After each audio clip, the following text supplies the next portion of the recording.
என் ஜனங்களை நான் அடையாளம் போடுவேன். இந்த சமுதாயத்திலே இந்த சமுதாயத்திலே என்னை தேடுகிற பிள்ளைகளுக்கும் என்னை தேடாத பிள்ளைகளுக்கும் ஒரு பெரிய விசேஷத்தை அடையாளத்தை போடுவேன். நான் பிரிப்பேன். சபைகளிலே ஆத்துமக்களை வாரி கொண்டு வருவேன். வறண்ட நிலை மாறும். என் நாமத்தை தேடி கூட்ட கூட்டமா ஜனங்களை இழுத்துக் கொள்ளுங்கள். ஓடி வருவார்கள். சபலாதியா ஒரு ஊழியக்கார மூலையில் நின்று கொண்டிருக்கிறாய். ஐயோ பலவீனமானவன், தரித்திரன், ஒன்றுமில்லாது இருக்கிற உண்மையே நம்பி இருக்கிற என்னை சொல்லிக் கொண்டிருக்கிறாய். சரியா 4 மாதத்துக்கு பிறகு ஒரு வழியை திறப்பேன். நீ சபையை கட்டுவாய், இடத்தை வாங்குவாய், உன்னை தேடி வரும். இதோடு ஒரு துக்கம் மாறுகிறது. வீடு கட்ட முடியாத நிலையில் இருக்கிற சகோதரியை நிறுத்தப்பட்டிருக்கிறது. வசதி இல்லை, பணம் இல்லை, ஒரு பக்கம் அவமானம். இதை விட எங்காவது சென்று விட மறைந்து யோசிக்கிறாய் அல்லவா? ஆண்டவர் இன்றைக்கு வானத்தை உனக்கு திறக்கிறார்.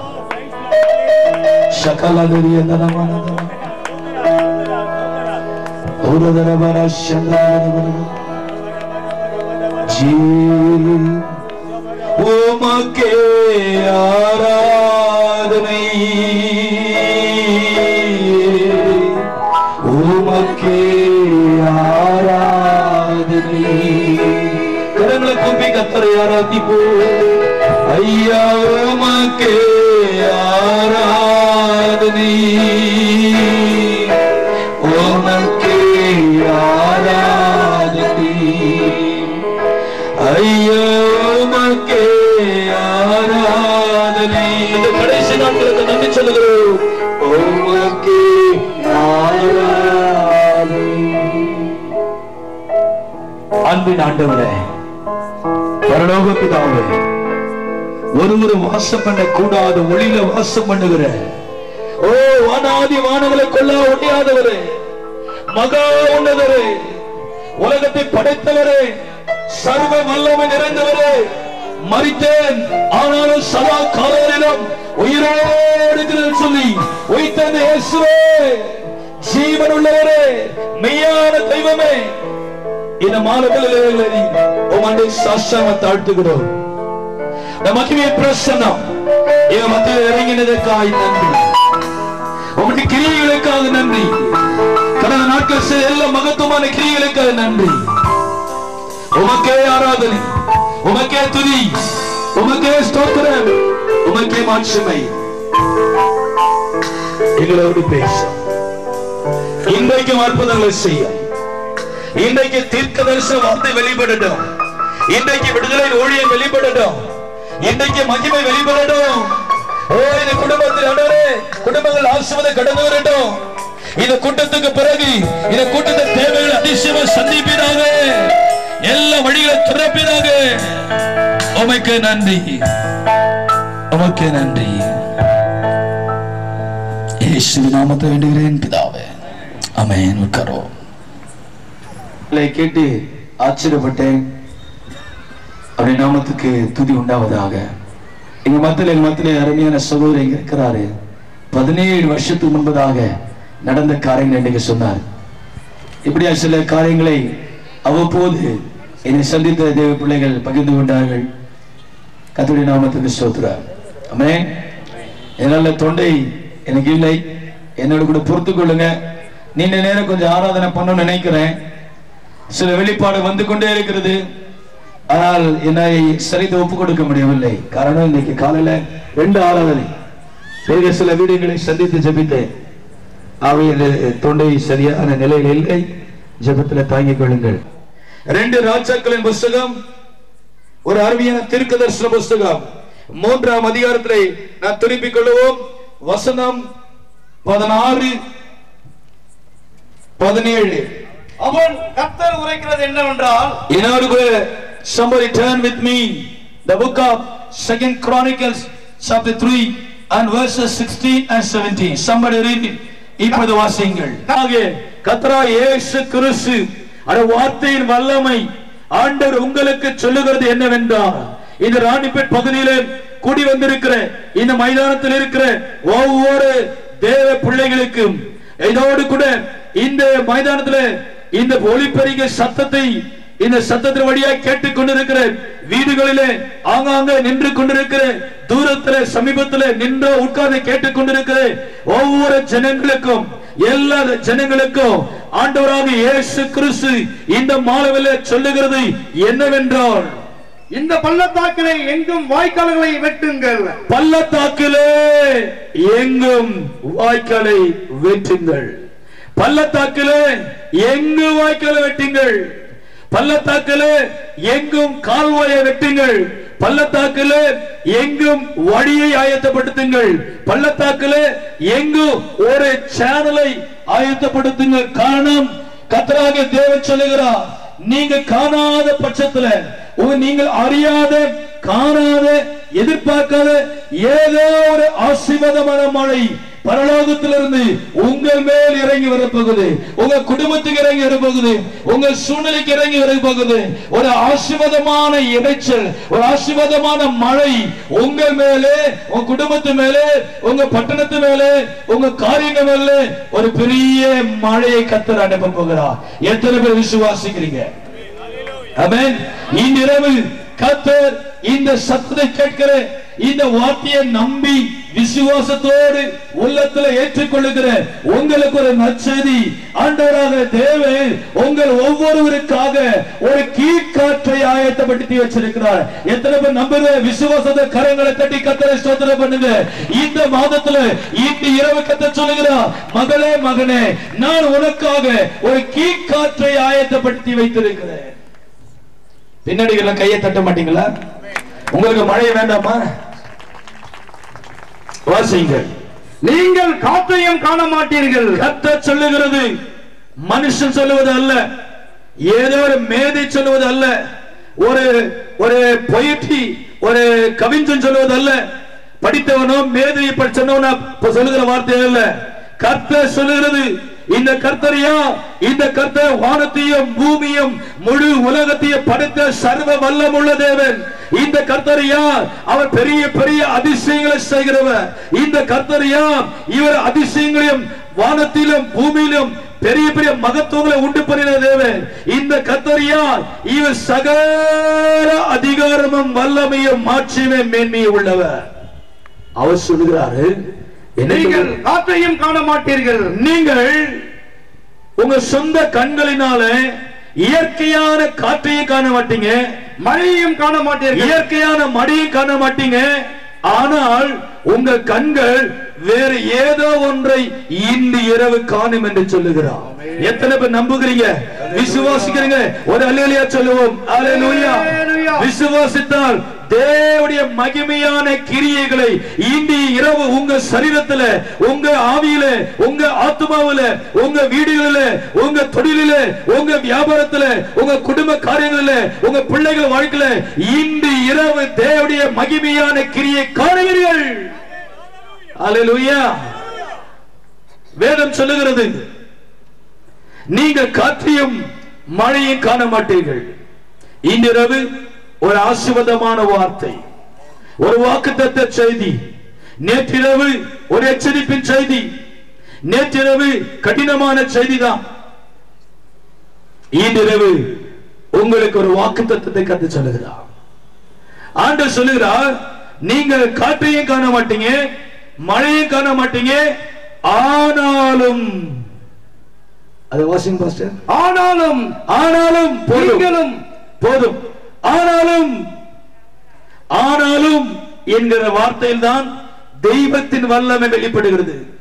ஆனாலும் என்கிற வார்த்தை பரலோக தேவனுடைய மகத்துவத்தை, அவருடைய வல்லமையை இந்த மாலவல்ல வெளிப்படுத்துகிறது.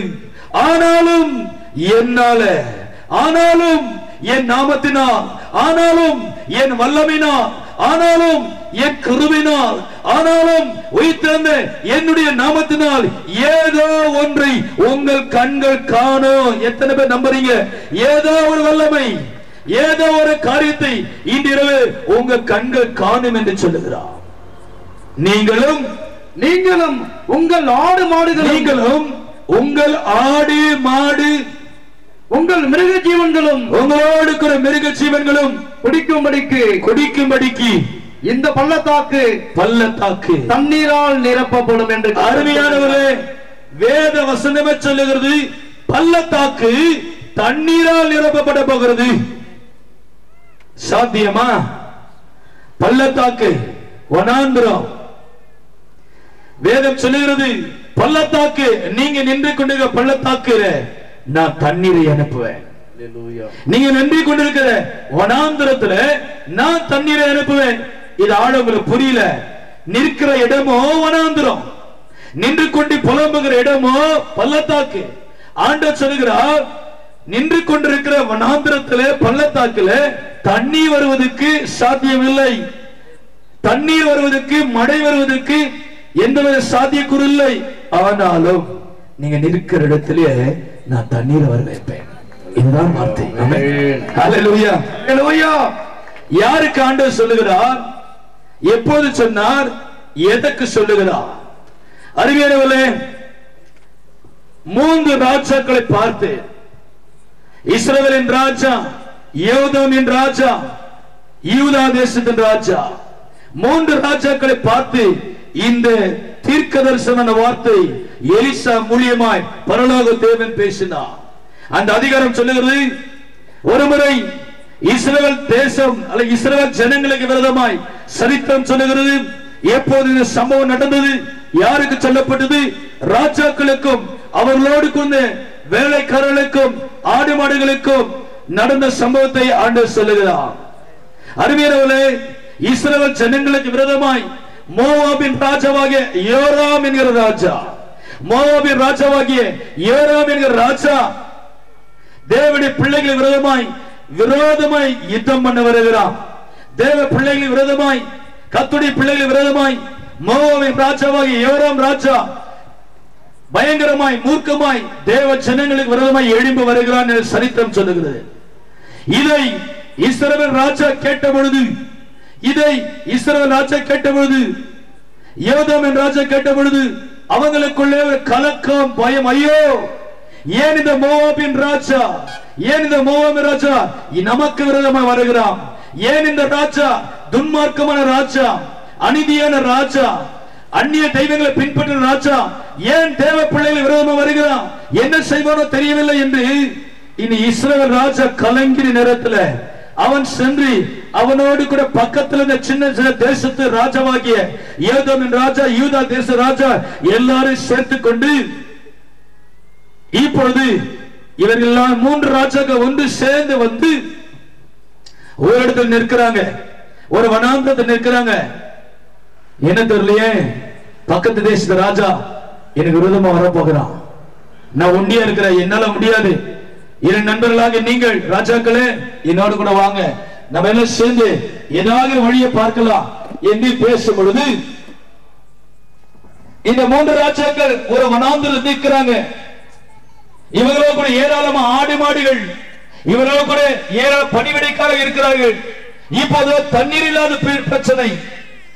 வசனத்தை பாருங்கள், அதே அதிகாரம் 3ஆம் அதிகாரம் வசனம் 6-7. அக்காலத்திலே யோராம் என்னும் ராஜா சமாரியாவில் இருந்து புறப்பட்டு இஸ்ரவேலை எல்லாம் இலக்கம் பார்த்து போய் 8-9 எந்த வழியாய் போவோம் என்று கேட்டான். இந்த 3 ராஜாக்கள் கூட வேலைக்காரர்கள், பணிவிடைக்காரர்கள் எல்லாரும் ஒன்று சேர்ந்து தண்ணீர் இல்லாத வேதனையான வறண்ட நிலையில் நின்று தவித்துக் கொண்டிருக்கிறார்கள். இவங்களுக்குள்ள குழப்பம், எந்த வழியாய் போவோம், எந்த வழியே போவோம், எந்த வழியில இந்த வனாந்தரத்தை போனா நாம் பட்டணத்தை அடைய முடியும், எந்த வழியில போனா தேவ மனுஷர்களை பார்க்கலாம், எந்த வழியில போனா நம்முடைய பிரச்சனை தீரும், எந்த வழியில போனா நமக்கு வழி கிடைக்கும், எந்த வழியில போனா நமக்கு தண்ணீர் கிடைக்கும், எந்த வழியில போனா ரோடு கிடைக்கும், எந்த வழியில போனா ஓ நகரத்தையே பட்டணத்தை கண்டுபிடிக்கக்கூடிய வழி தெரியவில்லை. வனாந்திரத்துல சைன் போர்டு இருக்காது, வனாந்திரத்துல ரோடு இருக்காது, அடையாளம் சைன் போர்டு. என்ன சொல்றீங்க? Sign board. ராணிப்பேட்டை 7 கிலோமீட்டர் வழிகாட்டி. சைன் போர்டு ரோட்ல போயிட்டே இருக்கீங்க, அங்க சைன் போர்டு அந்த வழிகாட்டியை பார்த்துதான் வண்டியை ஓட்ட முடியும். எந்த வழியா போனோம்?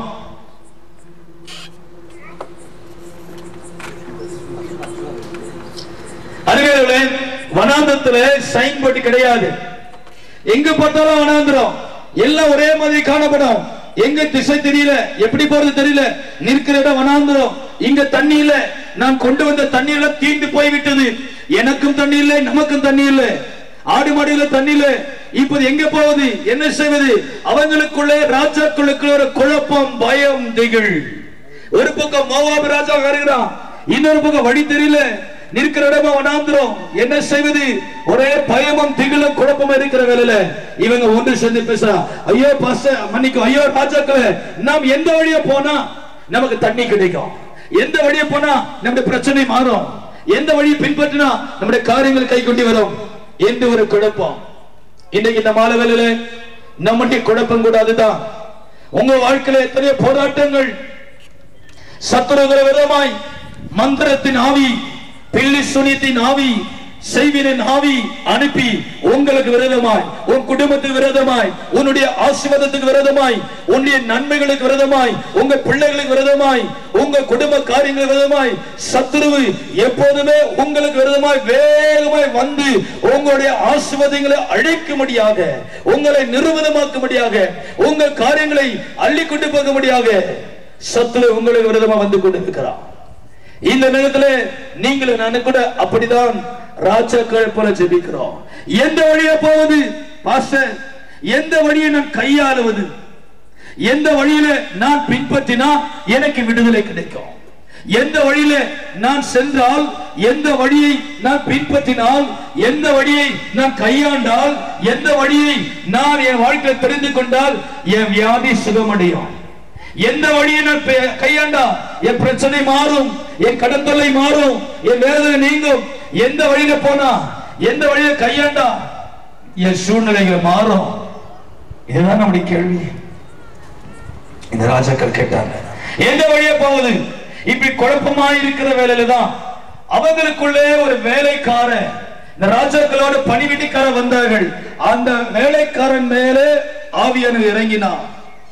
அப்பொழுது ஆவியானவர் ஒரு சாதாரண வேலைக்காரன் மேல இறங்கி வந்து அந்த ராஜாக்களோடு பேசினார். ராஜாக்களே, குழப்பம் அடைய வேண்டாம், பயப்பட வேண்டாம். எனக்கு தெரிந்த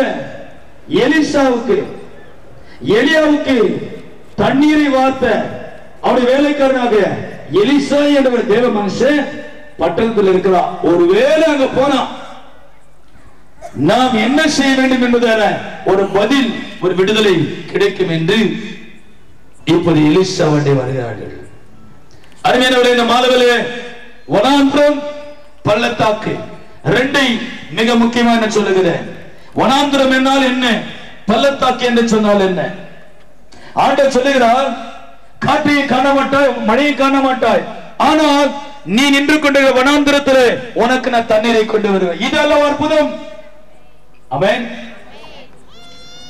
எரேமியா புத்தகம் 2ஆம் அதிகாரம் 2ஆம் வசனம் 5ஆம் வசனம் வேகமா வாசிங்கள். முதலாவது வனாந்திரம் என்று சொன்னால் என்ன என்பதை சுருக்கமாய் சொல்லுகிறேன். இன்றைக்கு காலையில ஒரு ஆலயத்தை சொன்னேன். வனாந்திரம் எப்படிப்பட்ட அனுபவம்? எரேமியா தீர்க்கதரிசி புத்தகம் 2ஆம் அதிகாரம் 2ஆவது வசனம் 5ஆவது வசனம் வேகமா வாசியுங்கள். நீ போய் எருசலேமின் செவிகள் கேட்கும்படி, தேவ ஜனங்களுக்கு செவிகள் கேட்கும்படி சொல். கூப்பிட்டு சொல்ல வேண்டியது என்னவென்றால் விதைக்கப்படாத தேசமாகிய வனாந்திரம் என்று. கேட்டீங்களா? வனாந்திரம் என்று சொன்னால் அது விதைக்கப்பட்ட unfertile land, விதைக்கப்படாத ஒரு தேசம். அங்க எங்க விதைக்க முடியும்? எங்க விதைக்கப்படாத தேசம் இருக்குதோ அங்க பஞ்சம், அங்க ஆகாரம் இல்லை. இரண்டாவது, விதைக்கப்படாத தேசமாகிய வனாந்திரத்திலே நீ என்னை பின்பற்றி வந்த. 5ஆம் வசனம் வாசிங்க.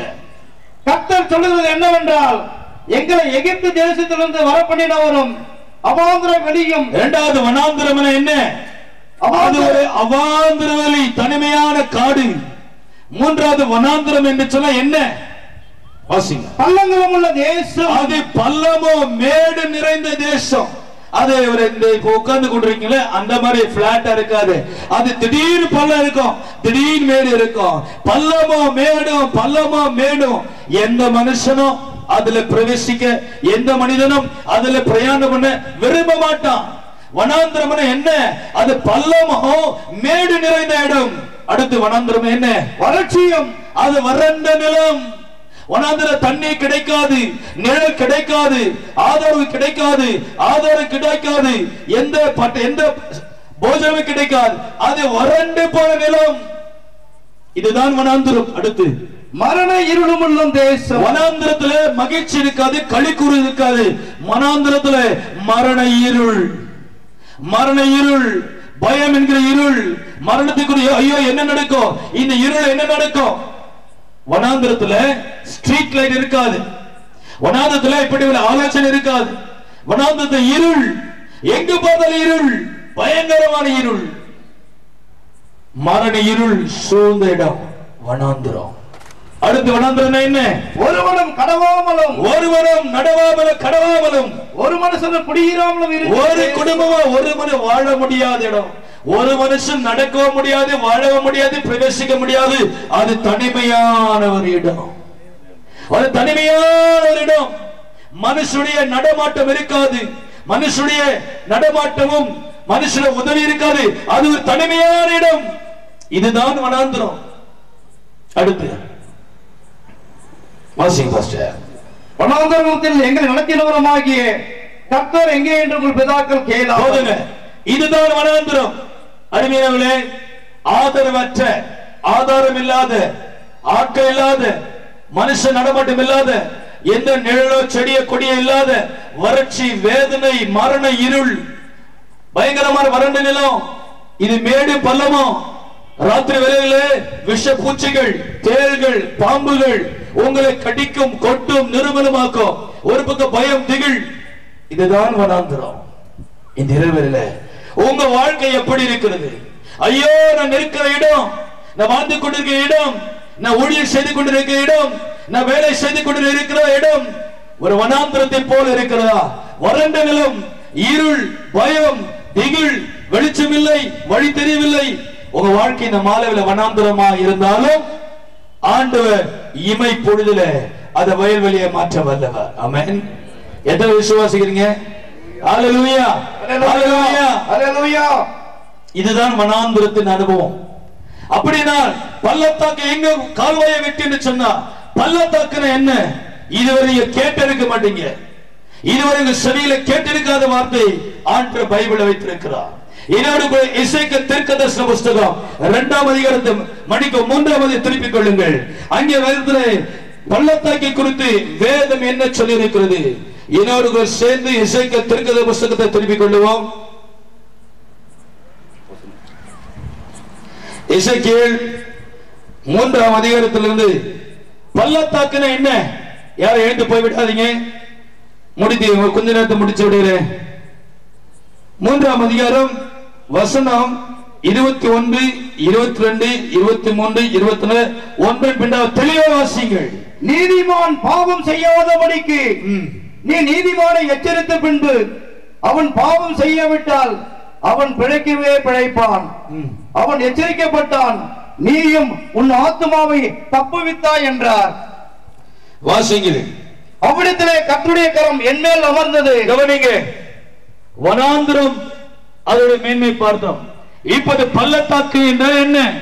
அருமையான தாயே, அருமையான சகோதரனே, என் அன்பு தேவ பிள்ளைகளே, உங்க வாழ்க்கையில ஒருவேளை என் வாழ்க்கை ஒரு பள்ளத்தாக்கு, மரண இருளின் பள்ளத்தாக்கில நான் போய் கொண்டிருக்கிறேன், கண்ணீரின் பள்ளத்தாக்கில போய் கொண்டிருக்கிறேன், அவமானத்தின் பள்ளத்தாக்கில போய் கொண்டிருக்கிறேன், பாவம் என்கிற பள்ளத்தாக்கில போய் கொண்டிருக்கிறேன், வியாதி, கொடுமை, மரண இருள், பலவிதமான பள்ளத்தாக்கு, அந்த அனுபவத்தில் நான் போய் கொண்டிருக்கிறேன்.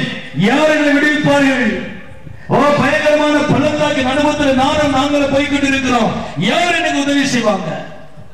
நாங்க வியாதி என்ன பள்ளத்தாக்கல, கண்ணீரி பள்ளத்தாக்கல, உபத்திரவத்தின் பள்ளத்தாக்குல, சாபத்தின் பள்ளத்தாக்குல, அவமான நிந்தையின் பள்ளத்தாக்குல நாங்க குடும்பமாய் போய் கொண்டிருக்கிறோம் பாஸ்டர். யார் எங்களை விடுதலையாக்குவார்கள்? அருமையான தேவ பிள்ளைகளே, உங்களுடைய பள்ளத்தாக்கு எதுவா இருந்தாலும், மரண பள்ளத்தாக்க இருந்தாலும், வியாதியின் பள்ளத்தாக்க இருந்தாலும், சாபத்தேடின் பள்ளத்தாக்க இருந்தாலும், கண்ணீரின் பள்ளத்தாக்க இருந்தாலும், நஷ்டம், வேதனை, உபத்திரம், பாடி என்கிற பள்ளத்தாக்க இருந்தாலும், இந்நிரவு உங்களுக்கு ஒரு நற்செய்தி. நீ எவ்விதமான பள்ளத்தாக்கின் அனுபவத்தை போனாலும் அங்கே தேவனுடைய மகிமை நீ காண போகிறாய். ஆண்டவராக தேவன் எசேக்கியேலை பார்த்து சொன்னார், எனக்கு என் தாசன் எசேக்கியேலே, நீ எழுந்து நான் சொல்லுகிற பட்டணத்துக்கு அல்ல, பள்ளத்தாக்குக்கு போ. நீ எழுந்திருந்து பள்ளத்தாக்குக்கு புறப்பட்டு, நீ எழுந்திருந்து பள்ளத்தாக்கு புறப்பட்டு போ, அங்கே உன்னுடனே பேசுவேன் என்றார். நம்பர் 1, ஆண்டவர் எசேக்கியேலை பார்த்து சொன்னார், நீ கர்த்தருடைய கரம் என் மேல் அமர்ந்திருக்கிறது. எங்கே? கர்த்தருடைய கரம் என் மேல் அமர்ந்திருக்கிறது. நீ எழுந்து பள்ளத்தாக்கு புறப்பட்டு போ. முதலாவது பள்ளத்தாக்கின் அனுபவத்துல போனா என்ன ஆசீர்வாதம்? ஒருவேளை பள்ளத்தாக்குனா பயப்படலாம், கலங்கலாம். ஆனா நீங்க even though you walk through the valleys, oh no matter, no problem at all, and you can see the glory of God wherever you step into it. நீங்க எவ்விதமான பள்ளத்தாக்கு போனாலும் கவலைப்படாதீங்க. வேதம் என்ன சொல்லுது பாருங்க. முதலாவது இந்த எசேக்கியேல் எழுந்து பள்ளத்தாக்கை இப்ப புறப்படுகிறான். ஆண்டவர் என்ன சொல்கிறார் பாரு, அங்கே வாசிங்க பாஸ்டர், அங்கே உன்னுடனே பேசுவேன் என்றார். நம்பர் 1, பள்ளத்தாக்கிலே நீங்க போய் கொண்டிருந்தாலும், பள்ளத்தாக்கின் அனுபவத்தில் நீங்க கடந்து போனாலும் பயப்படாதீங்க. அங்கே கர்த்தர் வாய்க்கால் வெட்டுவோ, தேவன் தரும் தண்ணீர் அதை நிறுத்துமே. பள்ளத்தாக்கிலே வாய்க்கால் வெட்டுவோ, தேவன் தரும் தண்ணீர் அதை நிறுத்துமே. நம்பிடு, நீ நம்பிடு, தேவனை நீ நம்பிடு. காணாததை காண்பாயே, நடக்காதது நடந்திடுமே. பள்ளத்தாக்கிலே வாய்க்கால் வெட்டுவோ, தேவன் தரும் தண்ணீர் அதை நிறுத்துமே. பள்ளத்தாக்கிலே வாய்க்கால் வெட்டுவோ, தேவன் தரும் தண்ணீர் அதை நிறுத்துமே. நம்பிடு, நீ நம்பிடு, தேவனை நீ நம்பிடு. காணாததை காண்பாயே, நடக்காதது நடந்தே.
எதிர்பார்க்கும் கருத்துல விடுதலையை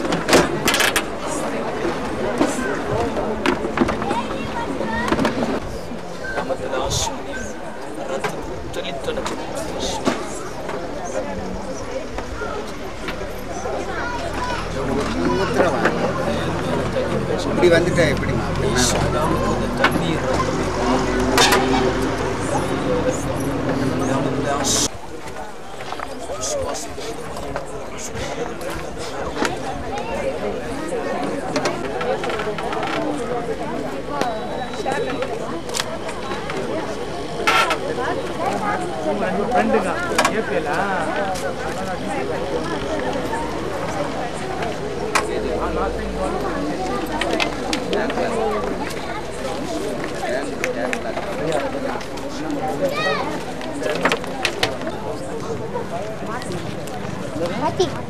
அப்படியா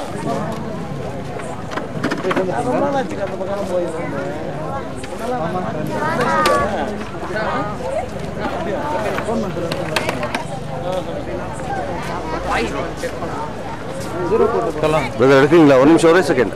எடுத்துங்க எடுத்துங்க எடுத்துங்க. இல்லை இல்லை, எடுத்தாச்சுண்ணா. எடுத்துடுங்க.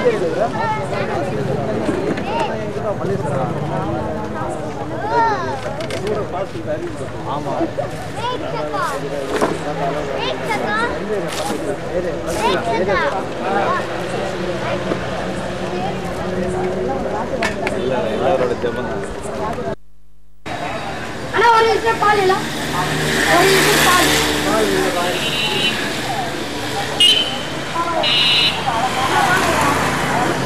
நம்ம யாருக்கு